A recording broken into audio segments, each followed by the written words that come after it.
Good morning प्यारे बच्चों, आप लोग का ओम परमांस स्टडी में स्वागत है।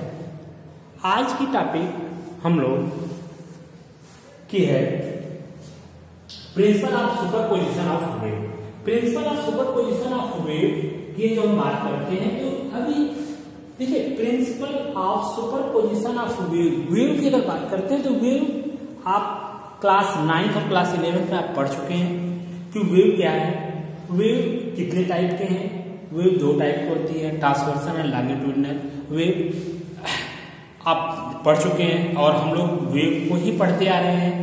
तो अब वेव में हम लोग देख रहे हैं कि जो principle of superposition of wave, तो principle of superposition of wave में अब वेव जो आप फॉर्म करते हैं तो वेव ऑफ मेनी टाइप्स आपको वेव फॉर्म करते हैं। तो अब जो डिफरेंट जो आप वेव्स को फॉर्म करते हैं उसके according principal of superposition of wave, तो इन सारी वेव को क्या कर लेते हैं, हम ऐड कर लेते हैं। कैसे कर लेते हैं, सबको ऐड कर लेते हैं। ऐड करने में हम क्या करते हैं इसमें, तो ऐड करने में अगर वेक्टर रूल के अकॉर्डिंग देखा जाए तो इसको वेक्टरली ऐड किया जाता है, लेकिन आपके सिलेबस में वेक्टरली आप ऐड कर सकते हो, लेकिन आपके यहाँ आप सिंपली आप ऐड करेंगे। सिंपली जैसे हम सिंपली ऐड करते हैं तो हम इसके डिफिनेशन को अगर देखें तो principle of superposition of wave, when the number of waves travelling through a medium superpose on each other, the resulting displacement at any point at a given instant is equal to the vector sum of the displacements due to the individual waves at that point। Means कहने का मतलब कि जो हम लेंगे इसको क्या कर लेंगे, ऐड कैसे करते हैं, वेक्टरली ऐड कर लेते हैं। कैसे ऐड कर लेते हैं, वेक्टरली ऐड कर लेते हैं। तो जितनी वेव होंगी सारी वेव को हम क्या कर लेंगे, वेक्टरली ऐड कर लेंगे। अब यहाँ पे कह रहे हैं कि इफ हम वेव को मान लेते हैं, जैसे आपको मालूम है कि y = a sin omega t, ये आप इक्वेशन पढ़े हैं कहाँ पे, क्लास 11 में SHM में। कहाँ पढ़े हैं, SHM में। y = a sin omega t, तो ये y क्या है, एक इक्वेशन है, वेव का एक इक्वेशन है। a का उसका एम्पलीट्यूड है, ओमेगा क्या है, एंगुलर वेलोसिटी है, t क्या है, टाइम। अगर इसमें हम फेज डिफरेंस फाई रख दें तो क्या हो जाएगा, फेज डिफरेंस फाई होगा। इसके अकॉर्डिंग इसी इक्वेशन का हम बार बार यूज करेंगे। तो अब इसमें जो y है ये क्या आपका है, वेव का एक इक्वेशन है। तो अब कह रहे हैं कि y हो सकता है कि नेक्स्ट इक्वेशन आपको मिले y1 = a1 sin omega t plus ∅1, y2 मिल जाए a2 sin omega t plus ∅2 and so on. इस टाइप से करके तो हम एक y1, y2, y3 and so on को हम लिख सकते हैं y1, y2, y3 and so on. y1 are the displacement due to the different wave acting separately they according to the principle of superposition of wave।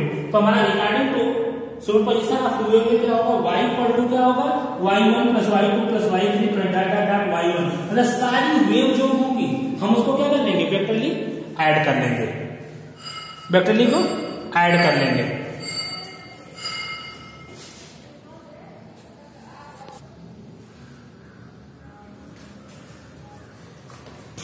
हाँ प्यारे दोस्तों, next point है हम लोग का interference of light. Interference of light, अब interference of light होती क्या है, इंटरफेरेंस ऑफ लाइट क्या है। अब आप जैसे देख लीजिए कि अगर एक साथ हम टार्च जलाएं, जब एक टार्च जलाते हैं तो उसकी लाइट क्या होती है, एक होगी। अगर उसके साथ हम कई टार्च जलाएं तो वहां पे लाइट क्या होगी, उसकी इंटेंसिटी बढ़ जाती है। उसकी इंटेंसिटी क्या होती है, बढ़ जाती है। अब आप टार्च का कंपेयरिंग तो कर ही सकते हैं, और आप जो शादी ब्याह में डीजे देखते हैं, जो डीजे जिसपे कि लोग डांस करते हैं, वहां पे एक सर्कल जैसे जो लाइट होती है उस सर्कल जैसे मूव करती रहती है। तो उस सर्कल जैसे मूव करती रहती है, तो उसमें आप देखते हैं कि कहीं पर डार्क होता है, कहीं पर लाइट होता है, कहीं पर डार्क होता है। तो वो कैसे फॉर्म करती है, उसका यही फंडा है कि वो इंटरफेरेंस ऑफ लाइट उसमें फॉर्म किया जाता है, उसमें लाइटिंग इंटरफेरेंस की जाती है। अब इंटरफेरेंस लिखा है कि when two lights waves of the same frequency and having zero or constant phase difference, जो दो लाइट ली जाती है उसकी फ्रीक्वेंसी क्या होगी, सेम फ्रीक्वेंसी होगी, हैविंग जीरो और कांस्टेंट फेज डिफरेंस, उसका या तो फेज डिफरेंस क्या होगा, या तो जीरो होगा या कांस्टेंट होगा, travelling in the same direction superpose each other, the intensity in the region of superposition gets redistributed, becoming maximum at some points and minimum। मतलब कि जो लाइटें एक दूसरे से मिलती हैं तो कुछ पॉइंट पर मैक्सिमा की कंडीशन होती है, मीन्स कुछ पॉइंट पे आपको ज्यादा लाइट दिखेगी और कुछ पॉइंट पे मिनिमा कंडीशन होती है, मीन्स वहां पे डार्क दिखेगा। Minimum at other, this phenomenon is called interference of light। ऐसे फिनोमेना को हम क्या कहते हैं, इंटरफेरेंस ऑफ लाइट कहते हैं। मीन्स कि जो लाइटें, जो हम लाइटें जलाते हैं, जो लाइट जलती है, तो अगर कई टाइप की लाइट मीन्स उसकी सेम फ्रीक्वेंसी होती है, क्या होती है, सेम फ्रीक्वेंसी होती है, और कह रहा है कि जीरो और कांस्टेंट क्या होगा, फेज डिफरेंस होगा। फेज डिफरेंस उसमें क्या होगा, जीरो होगा या कांस्टेंट होगा। तो उसके अकॉर्डिंग सेम डायरेक्शन और सेम डायरेक्शन में सुपरपोज होती है, सेम डायरेक्शन वो आगे की तरफ इंक्रीज होती है each other, the intensity in the region of superposition get redistributed, वो बार बार रीडिस्ट्रीब्यूट होती रहती है, अपने आप मैक्सिमा या मिनिमा कंडीशन फॉर्म करती है, becoming maximum at some points and minimum at other। The phenomenon is called interference of light। इस phenomenon को क्या कहते हैं, interference of light। आप यहाँ फिगर में अगर देखें तो यह आपका क्या है, एक सोर्स है, ये क्या है, एक सोर्स जहां से इस स्लिट से लाइट को फॉर्म किया जा रहा है, और ये स्लिट S1 एंड S2, ये स्लिट S1 एंड S2 है, इसमें से एक होल बहुत मीन्स ये होल जो होगा बहुत पतला होगा, ये मिलीमीटर में होगा, mm में होगा, जो यहां से लाइट पास की जाती है। अब ये लाइट इस फ्रिंज पे, जो इस स्क्रीन पे डाली जाती है, स्क्रीन पे फ्रिंज फॉर्म होता है। अभी कह रहे हैं कि ये जो है जिससे लाइट फॉर्म हो रही है, यहाँ पे लाइट क्या होगी, इसकी इंटेंसिटी क्या होगी, मैक्सिमम होगी। इसको क्या कहेंगे, central bright fringe. Central bright fringe किसको, इसको, इस बीच वाले पॉइंट को जहां पे लाइट क्या होगी, इमिट होगी, फॉर्म होगी, उसे हम क्या कहेंगे, सेंट्रल ब्राइट फ्रिंज। और इसके बाद, जस्ट इसके बाद की एक कंडीशन जो होगी, यह आपकी डार्क की कंडीशन होती है। क्या होती है, डार्क। इसको कहते हैं फर्स्ट डार्क फ्रिंज। यह दोनों जो है इस ब्राइट के दोनों साइड एक डार्क की कंडीशन होती है, और इसके बाद यह जो होगा फिर लाइट होगा, ये होगा जो लाइट होगा। जैसे आप देखते हैं कि जो वहां से सर्कुलर रिंग मूव करती रहती है, ये सर्कुलर रिंग मूव करती रहती है, तो अब ये जो रिंग मूव करती है, जैसे ये अगर लाइट है और ये डार्क है, तो ये इतना क्या होगा, ये ज्यादा डार्क होगा, इसके इस डार्क कंपेरिजन में थोड़ा सा कम होगा, क्योंकि यहाँ लाइट और डार्क मिक्सअप, ये पूरा डार्क है, ठीक, ये पूरा डार्क है, ठीक, ये फिर लाइट है। तो उसके कारण ये जो यहाँ पे इंटरफेरेंस कंडीशन फॉर्म हो रही है, हम इसी को कहते हैं, क्या कहते हैं, इंटरफेरेंस ऑफ लाइट। इसी क्या कहते हैं, इंटरफेरेंस ऑफ लाइट।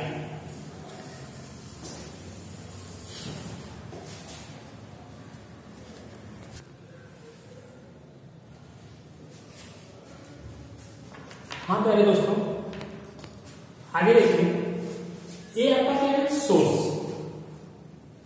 अब यहां से जो वेव निकलती है, तो वेव कुछ इस टाइप की निकलती है, आप जानते हैं कि वेव कुछ इस टाइप के होते हुए निकलेगी। तो इस टाइप के होते हुए निकलेगी, तो ये फर्स्ट के बाद ये स्लिट S1 एंड S2 पे। अब आप देख रहे हैं कि ये रेज को अगर हम देखें तो सीधी कहां चली जाती है, स्क्रीन पे, पर्दे पे, और जब ये रेज सीधी फॉर्म होती है तो हम इसके बीच में क्या लगा दिए, एक ओपेक मीडियम, कि लाइट यहां से सीधे न जाकर के लाइट कहां से पास हो, यहां से पास हो, ठीक है, स्लिट S1 और S2 से। जो S2 से अब यहां से लाइट नहीं जाती है, ये तो आपको एक रेज दिखाए हैं कि इसके क्या होगा, सीधे में होगा, स्ट्रेट होगा। तो अब यहां से जो रेज फॉर्म होती है, ये रेज S1 से A फॉर्म होगी और S2 से A फॉर्म होगी। अब इसके अकॉर्डिंग देख रहे हैं कि ये रेज एक दूसरे को S1 और S2 को क्या करती है, इंटरसेक्ट करती है। तो जिस पॉइंट पे इंटरसेक्ट करेंगे वहां पर क्या बनेगा, एक डार्क की कंडीशन फॉर्म होती है। एक ऐसा है, ये आपका डार्क है, और एक है, देखिए जो सेंटर पे है इसको हम कहते हैं सेंट्रल ब्राइट फील्ड या मैक्सिमा कंडीशन, या क्या है, मैक्सिमा कंडीशन है सेंट्रल ब्राइट फील्ड। मींस यहाँ पे लाइट जो भी इंटेंसिटी सबसे हाई होगी, ये सेंट्रल ब्राइट फील्ड। और इसके बाद P1 और P1 डैश जो है इसको कहते हैं, दोनों को क्या कहते हैं, फर्स्ट डार्क फ्रिंज। क्या कहते हैं, फर्स्ट डार्क फ्रिंज। इसके बाद नेक्स्ट आपको मिलेगा P2 एंड P2 डैश। ये आपका क्या होगा, एक ब्राइट फ्रिंज है, हम इसको फर्स्ट ब्राइट फ्रिंज कह सकते हैं, ठीक है। तो ये आपका क्या है, ब्राइट फ्रिंज, मतलब सेंट्रल ब्राइट फ्रिंज ए है, फर्स्ट ब्राइट फ्रिंज ए मिलेगा, फर्स्ट डार्क फ्रिंज ए और ए मिलेगा, P1 एंड P1 डैश, और फर्स्ट ब्राइट फ्रिंज जो मिलेगा P2 एंड P2 डैश। इस टाइप से दोस्तों, प्यारे बच्चों, इस टाइप से हम इंटरफेरेंस ऑफ लाइट को डिनोट कर सकते हैं, दिखा सकते हैं। अब इसका नेक्स्ट पॉइंट पे हमको है क्या, इसका डेरिवेशन। इसको डिराइव कैसे करेंगे, हम कैसे बताएंगे कि ये कब मैक्सिमा की कंडीशन फॉर्म करता है और कब ये मिनिमा की कंडीशन फॉर्म करता है। ये आपका आएगा मैक्सिमा में, किसमें आएगा, मैक्सिमा में, और ये किसमें आएगा, मिनिमा में। ये आपका मिनिमा कंडीशन रिप्रेजेंट करेगा और ये किस कंडीशन रिप्रेजेंट करेगा, मैक्सिमा की। तो उसके अकॉर्डिंग हम मैक्सिमा मिनिमा कंटिन्यू बनते चले जाते हैं, ठीक।